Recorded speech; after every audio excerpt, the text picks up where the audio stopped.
Hi everyone, here we've got REALME Narzo 10 and let me share with you how to reset camera settings on this device. So firstly, let's enter the camera app and let me show you the actual evidence that the reset option will work.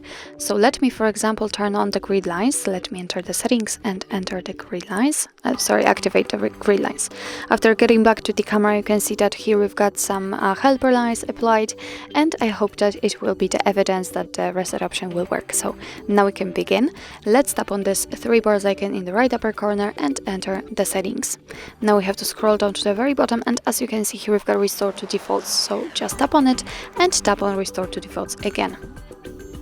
And actually nothing happened. I know that it seems like nothing happened, but let's take a look at the grid. As you can see, the switcher is turned off, and after getting back to the camera, we can see that the grid lines simply disappeared. So it actually means that we successfully reset camera settings.